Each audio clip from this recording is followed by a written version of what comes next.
All right, everybody. Welcome back to the Financial Beast Podcast. I am, of course, your BFFF, best financial friend forever.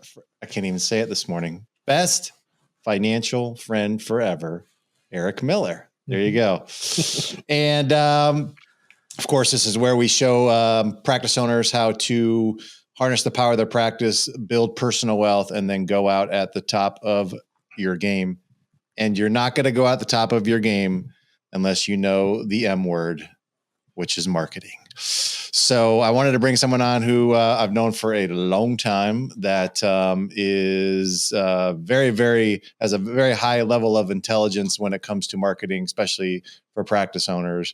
And of course, look how handsome he is in his coat and his blue shirt. I mean, you can't get any better than that. Neil Trickett of Practice Promotions. Thanks, Eric. What's Great up, to brother? be on here today. Yeah, I'm glad that you're here. I got an off the wall question for you to start, though. Let's do it. Are you ready for it? Because I don't think many people know that you're a pilot. I am a pilot. Yeah, recreational pilot. God knows how you got that by your wife, but you did.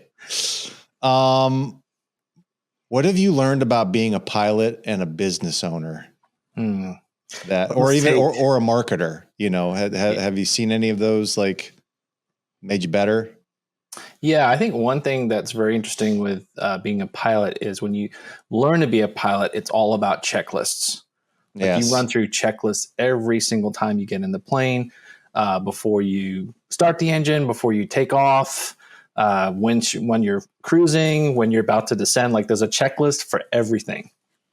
And I think that's very applicable to business, because if you're not running your business by playbooks and checklists, you're kind of flying by the seat of your pants, which gets you in trouble.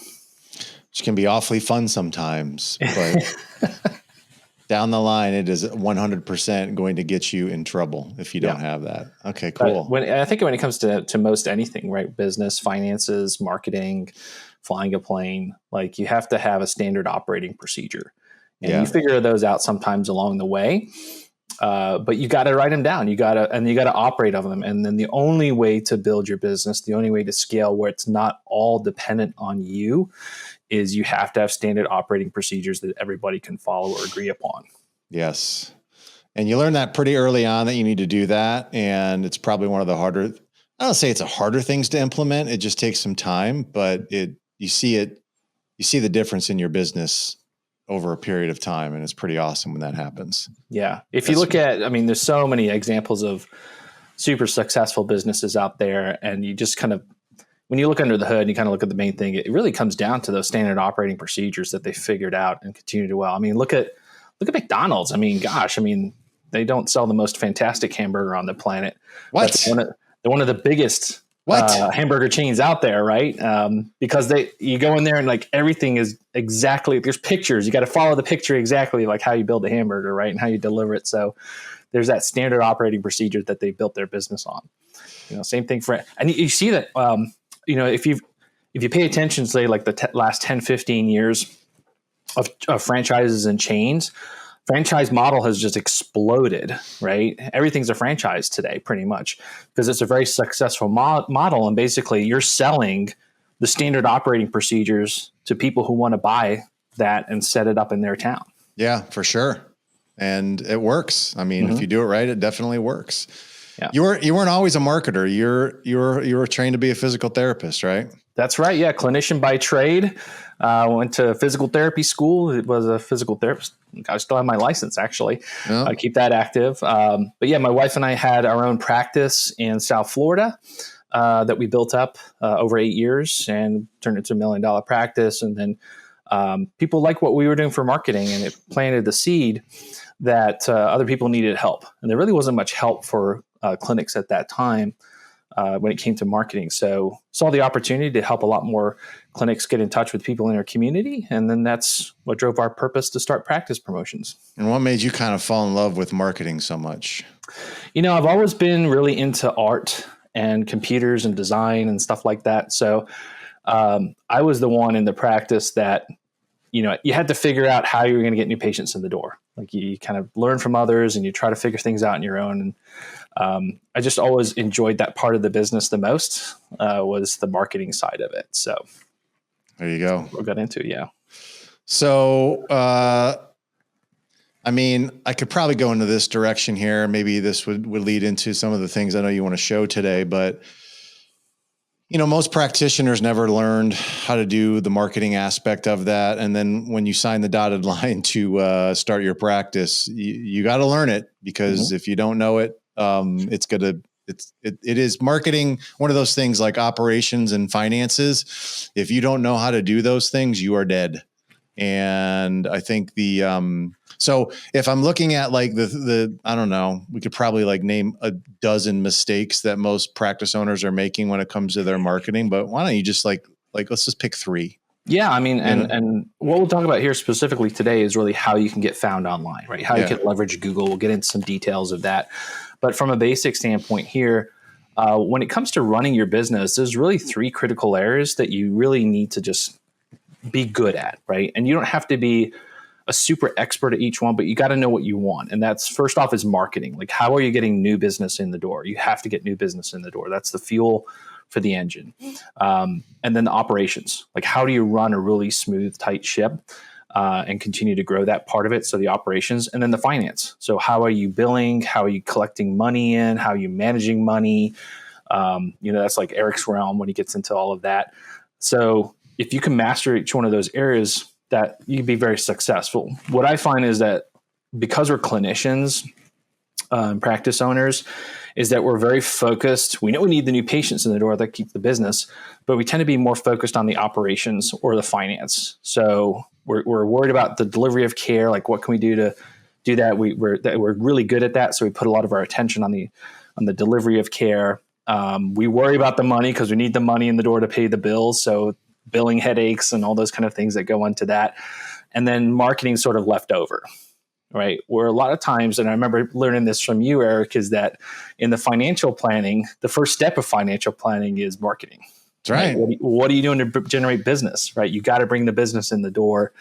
And so that should actually be one of the first things that's in your planning is how are we going to get more business? How are we going to get more new patients into the practice here? What's our marketing strategy look like for that? So I see a lot of clinics make mistakes, or clinic owners make mistakes, is they don't first and foremost put the attention on marketing that they should, because that's a primary driver of success in their business.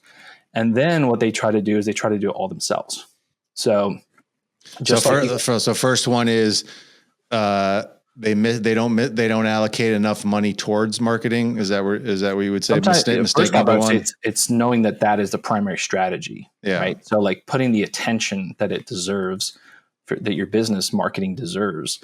So like that should be a really big focus for you in your weekly and day-to-day activities. And then from that, it's money, right? So knowing the right money that you're going to put into that machine so it can generate you the business that you need out of it.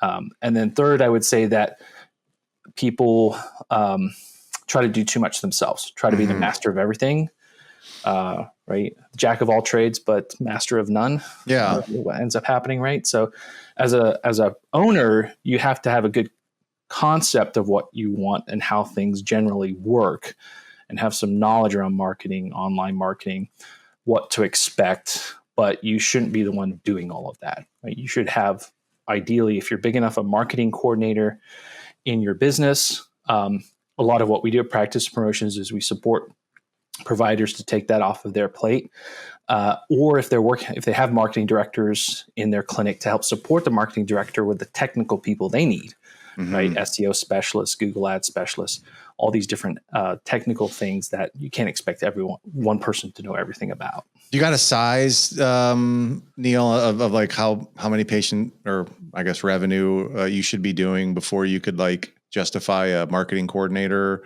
Are there? Sure. Okay. I'd say probably, once you get to like $500,000, okay, that it starts to make sense. Like you should bring someone in that's maybe part-time, if you can afford only part-time. But the quicker you want to get to 1 million and above, the sooner you need to bring someone in, right? It's just a matter of efficiency and scale. So the longer that you wait, the harder it is to climb that revenue ladder to your goals.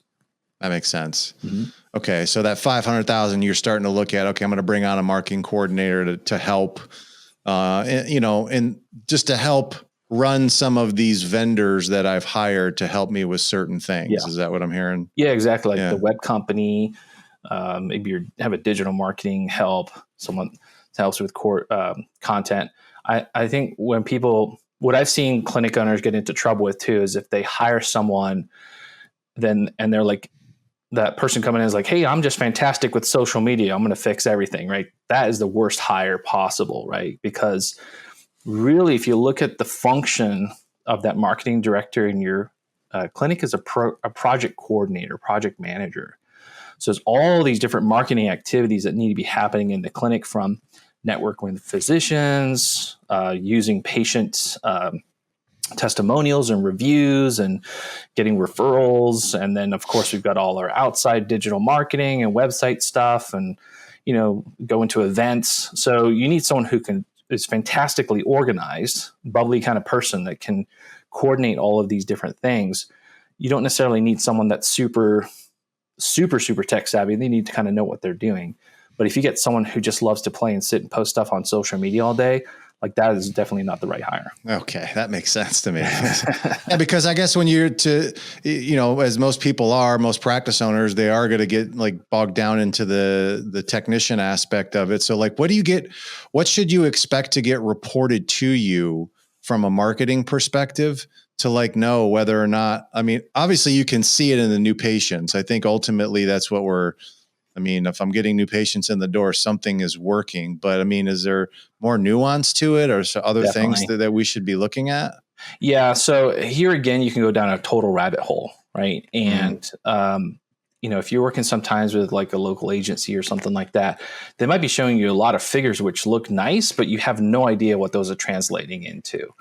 At the end of the day, it is, what's the primary thing that you want out of this, right? It's new patients. So how am I getting new patients? But then I need to know like what is generating those new patients, where are they coming from?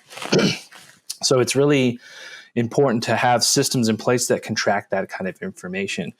One of the things that you definitely need in your practice is call tracking, because generally over 60% of new patients coming in are usually phone calls. All right. Talk to me about call tracking, because that's the first time I've ever heard that term. Really? Okay. There's different call tracking systems out there. So basically, like, we have these different systems here that when someone, let's say you're running a Google advertisement, right?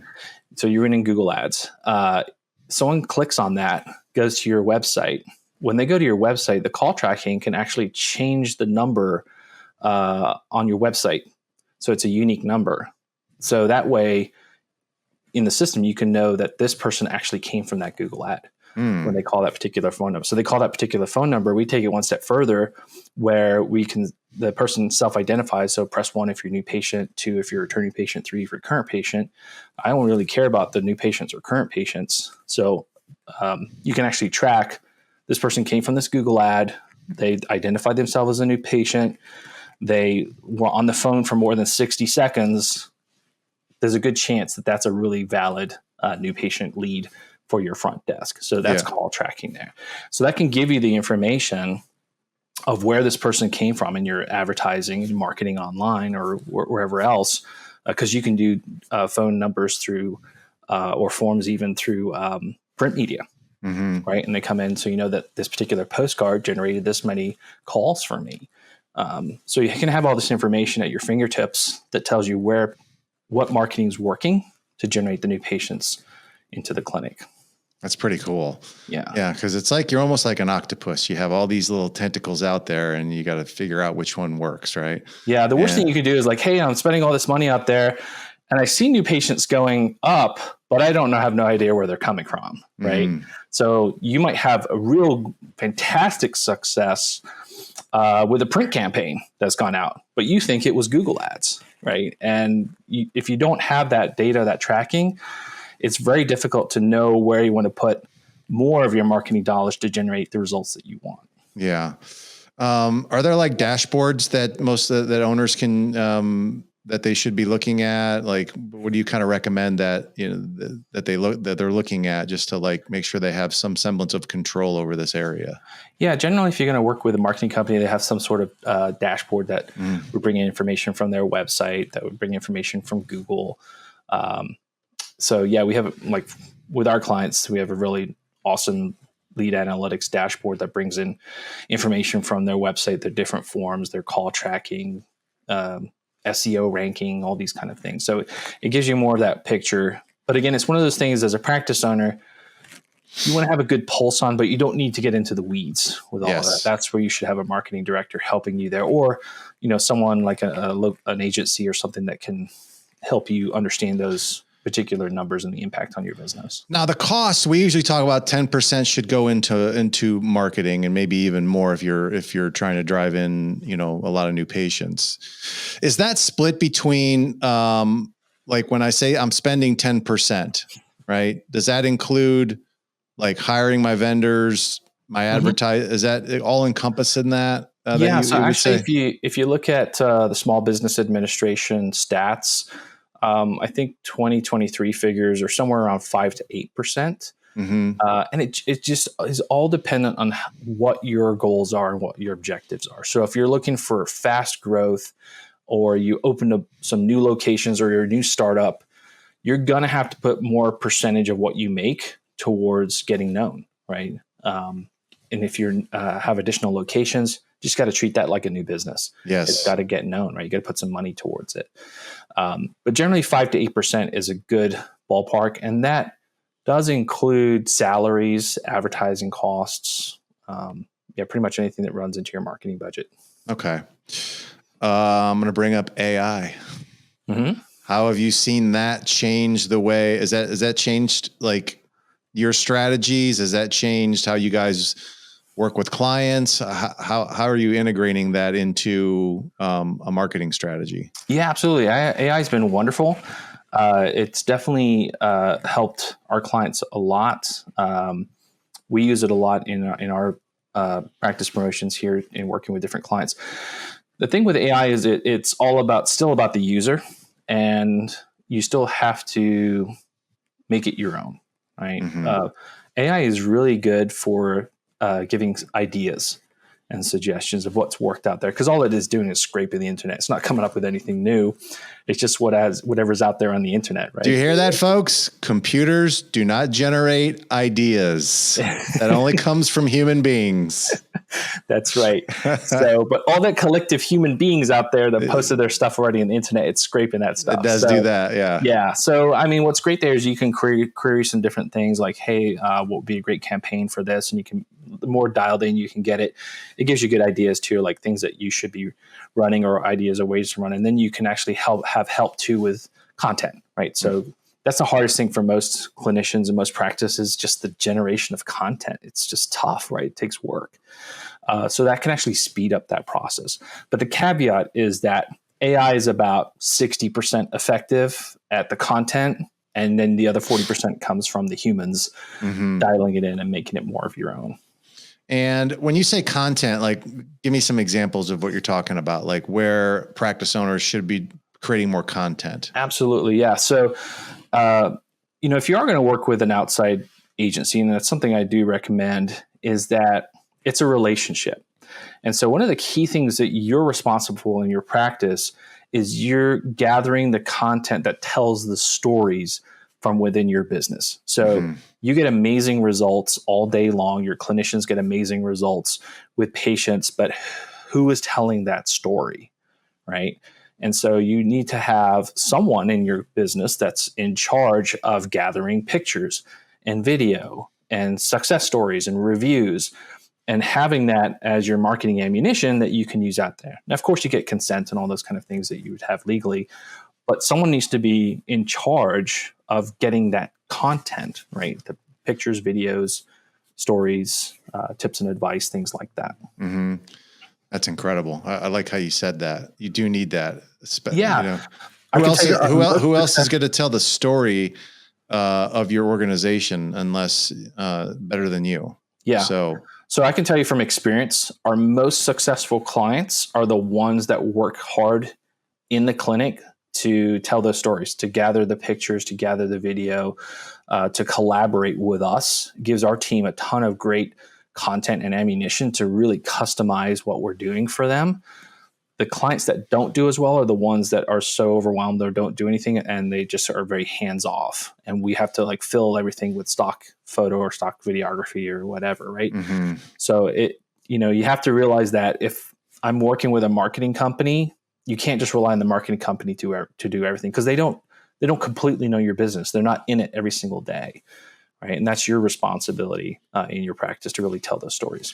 Yeah, as much as we want to just say, okay, I'm paying you the X amount of dollars, I want you to do everything. It's still nobody's going to tell more. Nobody's going to be able to tell the story better about your business than you, and nobody's going to care more than you are. Right. You know, I think it's. Exactly. I mean, that's just part of the responsibility it's your brand, that you have. Right. Your brand is what people say about you when you're not in the room. Yes. So how well are you portraying your brand, and getting that information to send out there? I love it. Another area, because we run in the same circles a lot, and I think another area of marketing, because we're talking about just marketing and get new patients, but there's this incredible staffing issue that a lot of owners are running into right now, as far as I can't find good people, and I can't find good people, and I can't find good people, and I'm sure you hear it, every single day. So. Yeah. How can you market your practice better and I mean, are those things that you help people with as well? It's like, how can you market your practice so that it's not only attractive to new patients, but for people to come to work there? You have to put some attention towards that, don't you?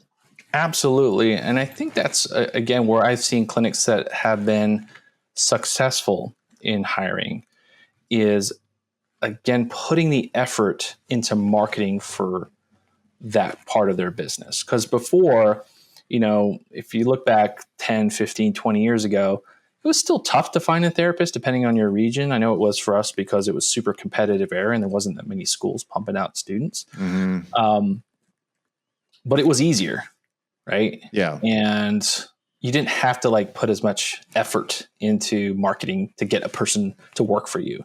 Today's world, you have to be marketing your business, not only to get new patients, but you have to be marketing your business to attract top talent.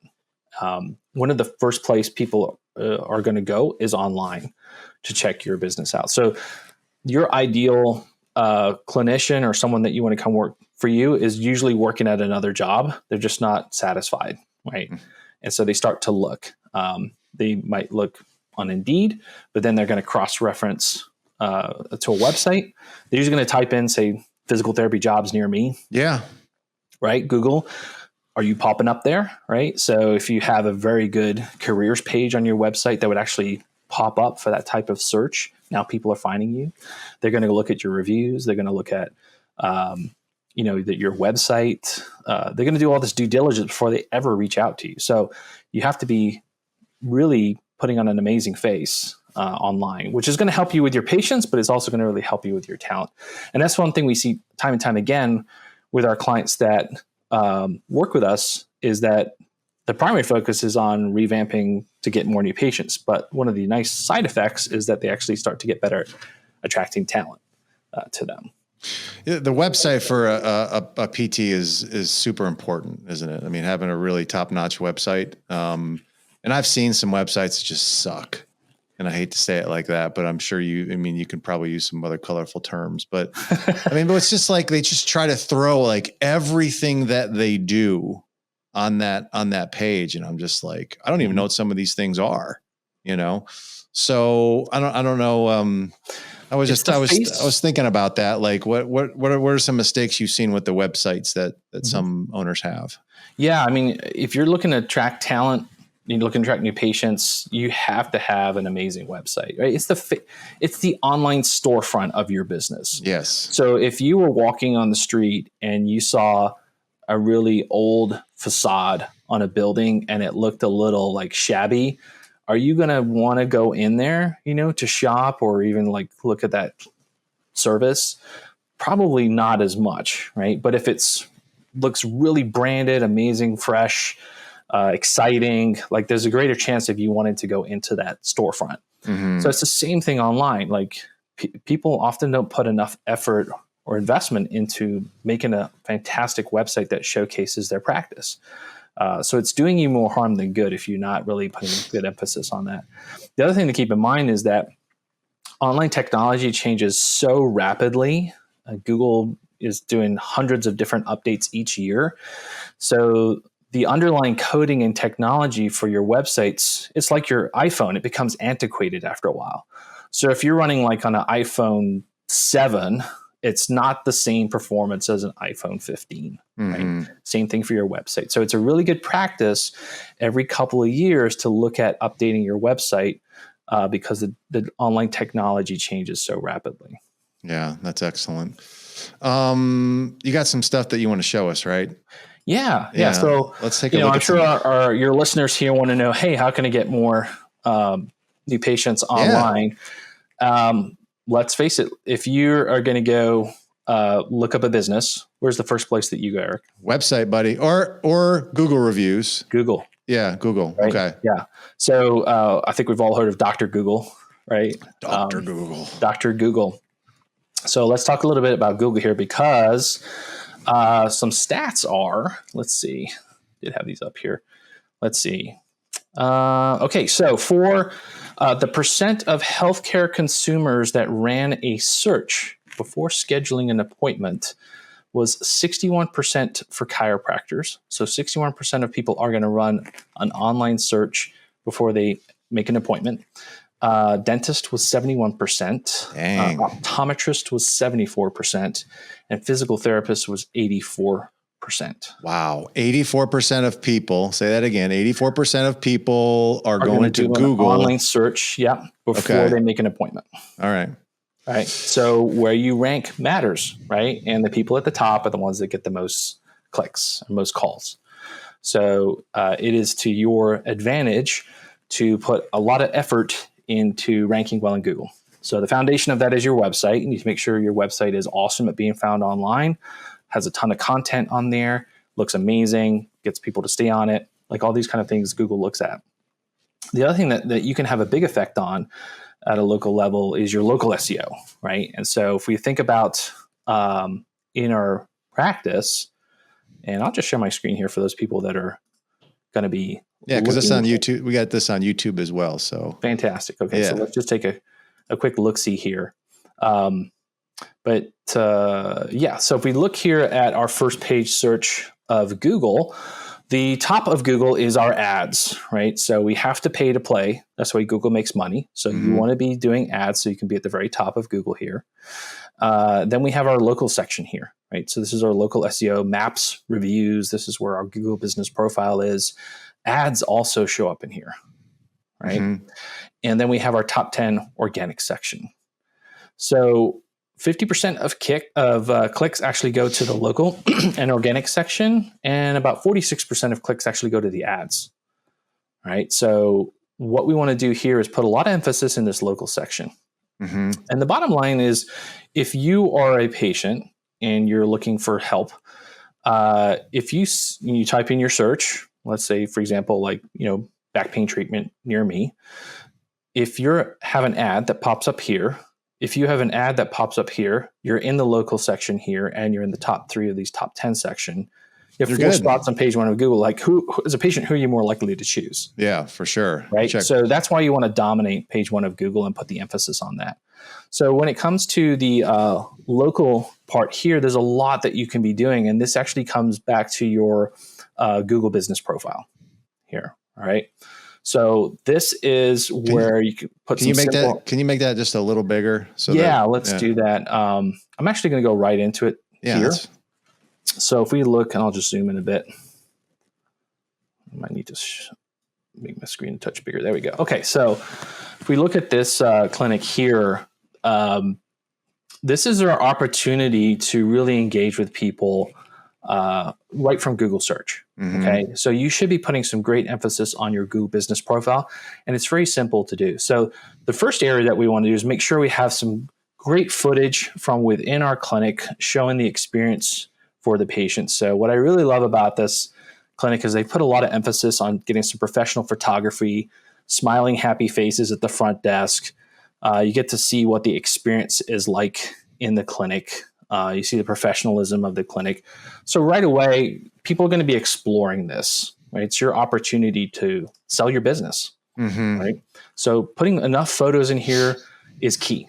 The next part is our reviews. So this clinic's amazing. They got 510. I was going to ask you, is there like a number that, cause in our business, we're not seeing near as many patients as, cause as financial advisors, but I was always trying to get to if I can get at least 50 Google reviews, that's significant. Yeah. Is there a number that you would think for a practice, is it in that hundreds of reviews? The more the better, obviously. The more the better. Right. And I would say here, if you can get beyond 100, then that seems to be pretty valid for a clinic, right? It just depends on where you're at. So if super dense city, I want more, right? If you're very rural, maybe you're not expecting to get as many, but what Google looks for here, and what people look for too, is they look for recency and relevancy, right? So it's no good to have a Google review campaign that you did a year ago and you got 100 reviews, but you haven't had any since,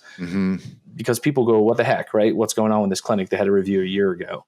And think about it. If you went to a restaurant and there's 1,000 reviews on that restaurant, but the last review was a year ago, you're like, what happened, right? Are they... has it changed the chef? Is it not good anymore?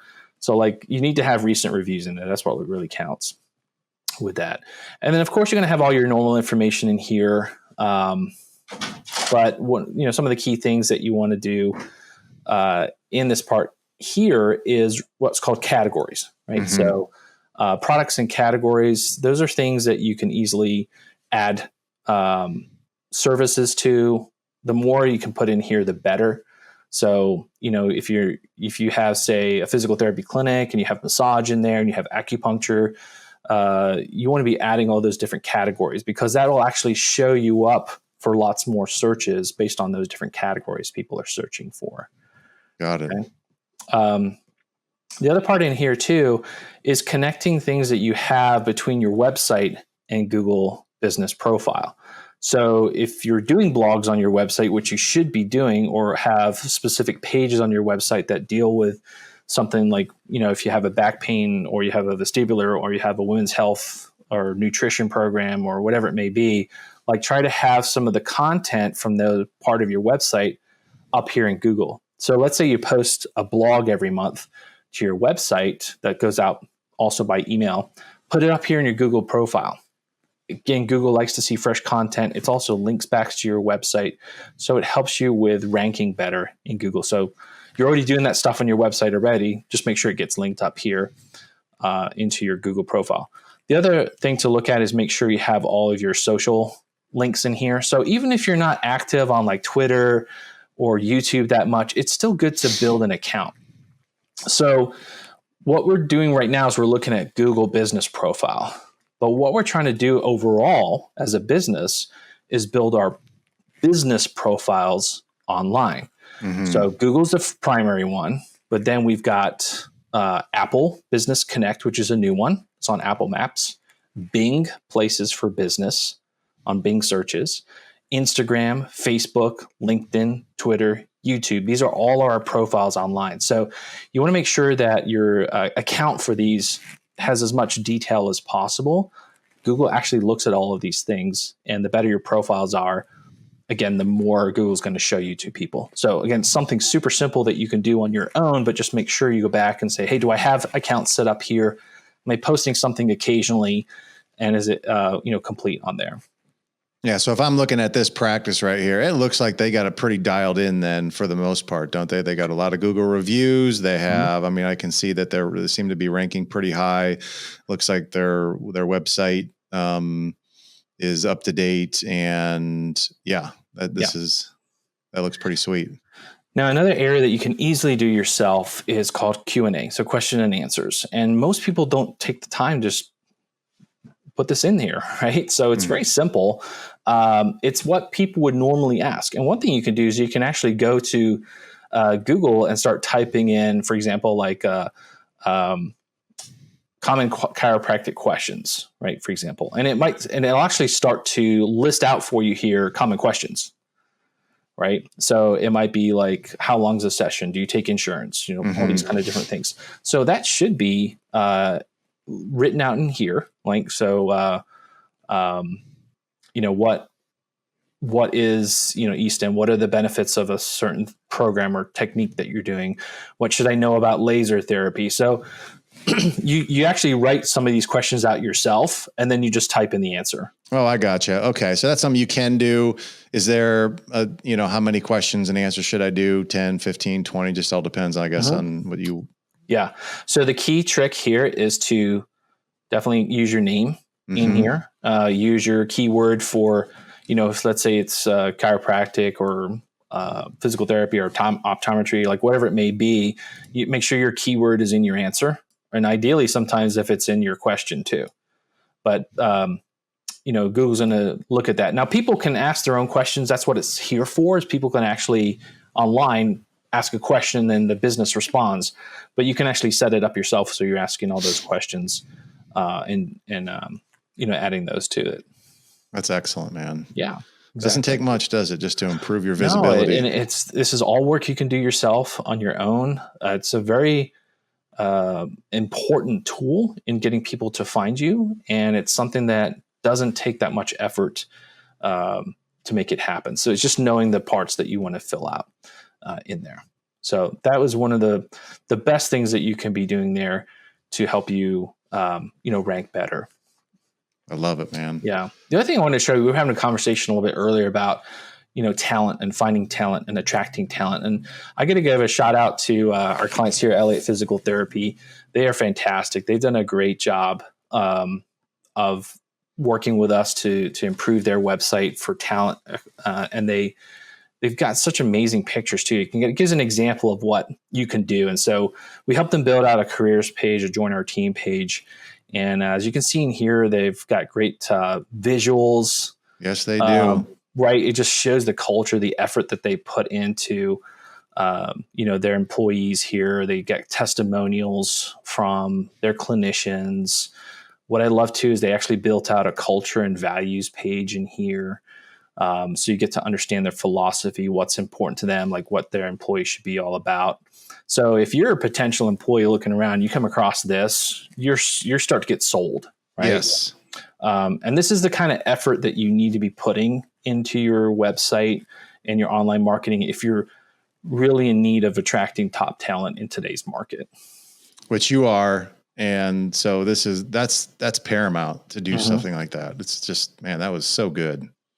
Yeah. So marketing can take you a long way, and your needs change as your practice grows, right? So, you know, usually what we find is that at that, you know, 1 to 3 clinicians, you can handle a lot of stuff internally because it's great word of mouth and you're getting results and people start referring. But then to go beyond that, you need to start putting in systems, right? So you need marketing systems and you need ways to get content and you need operation systems and finance systems and all these kind of things. And that's the only way to scale and take it, make your business a little bit more automated from you. That's for sure. Your level of optimism, pessimism right now going into 2024 on healthcare practices. Yes. So again, for me, I think there's a ton of opportunities for healthcare practices. We're having to change and evolve, right? And I think ultimately we're going in a direction where it's more and more direct to consumer. We're still working within an insurance model, but we can definitely see the growing industries for cash additional services. You know, people pay for all kinds of wellness. People pay for all kinds of additional care. So I think there's going to be more and more blend of insurance model and cash extra services. So I think that's really critical for a clinic to be looking at. How do we incorporate more cash programs and opportunities to help our patients? We're going to have to market those, right? Yeah. And we have to get better and better and better at marketing and selling our services because we're marketing and marketing and selling more direct to the consumer than having to rely on a referral from a doctor and doing our thing because of just a referral. Yeah. So you're semi-optimistic. I'm semi-optimistic. Dude, there's so much potential out there for business. And I see businesses that are crushing it every day and growing. And like that Elliott, they're fantastic. Yeah. And they have challenges. Like we all have challenges in business, but the opportunities, and they're kind of pivoting and doing different things, but they went from a startup to 8 location business, right? It's amazing. So it's all in what you can do to improve your knowledge, right?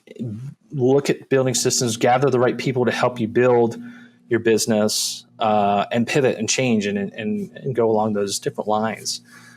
So yeah, I'm pretty optimistic for folks. Now it's definitely more of a challenging environment, and the ones that have it more the victim mentality, like, oh, I can't do it. I can't do it because government regulation or because of, this limitation on what I'm going to get paid, so it's like, you're the effect of everything. Well, it's going to be hard to move forward with that kind of, mentality. I would just get out now and sell what you can and go work for somebody else. I mean, yeah. Why endure the pain what makes you happy, right? Which you don't have to. Yeah. I know you mostly work with in the physical therapy community, but are you like extending out to other? Oh yeah, professions? We've grown a lot. We're primarily in the rehabilitation sphere, so PTOT speech, but we work with a lot of chiropractors now. Multidiscipline clinics. We're very good with multidiscipline clinics that have all these different services within them that also work with physicians. We're helping more like orthopedic offices now, orthopedic surgeons and doctors. So we've been growing and expanding to help lots of different clinics. Love it, man. And then what's the easiest way for someone to connect? Yeah, we've got tons of resources for folks on practicepromotions.net. So go check out the website. There's tons of free advice and things that you can look at on there to give you ideas and tips on what you should be doing with your business. And then if you want to, you can just jump into one of our instant demos, see what we do for clinics, and see if we might be a fit for you. You guys got a pretty big Facebook group too, don't you? Yeah, you can. Yep. I don't know if that's just for clients. Yeah, or you can jump anybody? On our Facebook, Instagram. We've got tons of podcasts and YouTube videos and things like that. So just Google Practice Promotions and you'll start to find us. I'm sure you'll see it. All right, bud. It was great. Thank you so much for the education. It was my pleasure. It was really, really good. Yeah. Thank you so much. All right. We'll see you guys on the next podcast.